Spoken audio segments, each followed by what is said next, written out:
जी को नमन करती हूँ और मैं आभार व्यक्त करना चाहूँगी, आपने मुझे बेसिक शिक्षा मंत्री जी से प्रश्न पूछने का अवसर दिया। अध्यक्ष जी, मेरा प्रश्न जो था शिक्षा विभाग के पिछले किए हुए कृत्यों से जुड़ा हुआ था, क्योंकि अभी कुछ दिन पहले ये देखा गया कि विभाग के द्वारा कई सारे प्राइमरी स्कूलों को बंद किया गया मर्जर के नाम पर, और जब उसका कारण पूछा गया तो ये बताया गया कि उन स्कूलों में जो है बच्चों की संख्या कम है। तो मेरा प्रश्न जो था मंत्री जी से ये था कि सरकार ने विगत 9 वर्षों में बच्चों की संख्या बढ़ाने के लिए क्या कोई योजना बनाई थी, और अगर कोई कार्य किया था जिससे कि प्राइमरी स्कूलों में बच्चे बढ़ सके तो उस योजना की वजह से क्या लाभ हुआ और कितने बच्चे बढ़े। अध्यक्ष जी, उत्तर जो है वो बड़ा ही निराशापूर्ण है, और उत्तर ये रहा कि कोई बच्चे नहीं बढ़े हैं।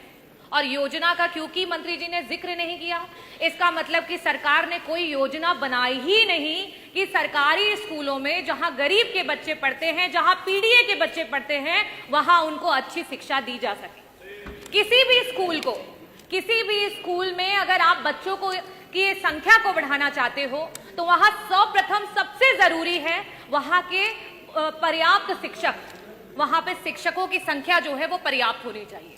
दूसरी जो सबसे जरूरी चीज है वो है शिक्षक, और साथ ही साथ जो बच्चे वहां पढ़ रहे हैं उनकी शारीरिक और मानसिक दुरुस्ती। और लास्ट में जो मंत्री जी कायाकल्प की बात कर रहे थे, खैर वो तो काया और कल्प सभी धरातल पर देख सकते हैं, जो कि है बेसिक इंफ्रास्ट्रक्चर। खैर एक बात को, बेसिक इंफ्रास्ट्रक्चर को कॉम्प्रोमाइज भी कर सकते हैं, लेकिन जिन स्कूलों में टीचर्स ही नहीं है, जिन स्कूलों के टीचर्स प्रताड़ित हो रहे हैं, वहां पे हम कैसे चाहेंगे और कैसे पा पाएंगे कि हमारे बच्चे बढ़ रहे हैं। मेरा पहला प्रश्न जो है मंत्री जी से यह है कि आज 9,508 ऐसे स्कूल हैं जो सिर्फ और सिर्फ एक टीचर की वजह से चल रहे हैं, और कई सारे ऐसे स्कूल हैं जहां सिर्फ और सिर्फ शिक्षा मित्र हैं। ऐसी स्थिति में क्या सरकार शिक्षक भर्ती को और देरी ना करते हुए, क्योंकि 2 लाख से भी ज्यादा टीचर्स की आज सरकार की कमी है, उसको पूरा करने के लिए जल्द से जल्द शिक्षक भर्ती लाएगी, और लाएगी तो कब? और साथ ही साथ जो हमारे शिक्षा मित्र उतना ही काम कर रहे हैं और उनके पास जो है टेट क्वालिफाइड है, उनका समायोजन करने या उनका मानदेय जो है उसको बढ़ाने के लिए सरकार कब विचार करेगी?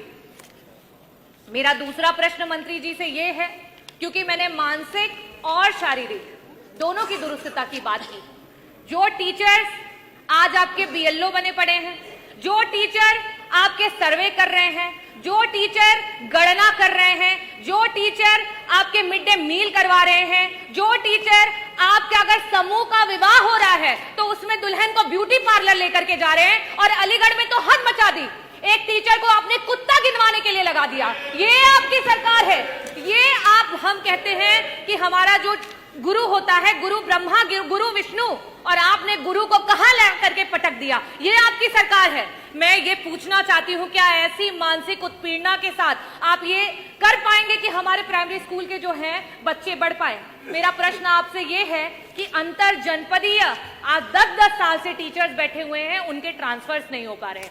ऐसी स्थिति में क्या सरकार, जो हमारे टीचर्स हैं 1,86,000 ऐसे टीचर्स हैं जो कि टेट के बिना ही उनको नौकरियां मिली, आज उनके ऊपर टेट की मार आ गई है। क्या सरकार उस टेट से उनको मुक्ति दिलाएगी? क्या सरकार अंतर जो आपके जनपदीय ट्रांसफर्स है उनकी बात करेगी? और जिस तरीके के व्यवहार को सरकार टीचर्स के साथ कर रही है, क्या उस पर रोक लगाएगी? और साथ ही साथ 35 टीचर और शिक्षा मित्र जो हैं वो मौत की घाट उतर गए।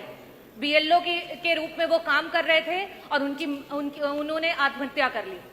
इन लोगों के लिए क्या सरकार उनके परिवारों में एक सरकारी नौकरी और साथ ही साथ मुआवजा देने का काम करेगी?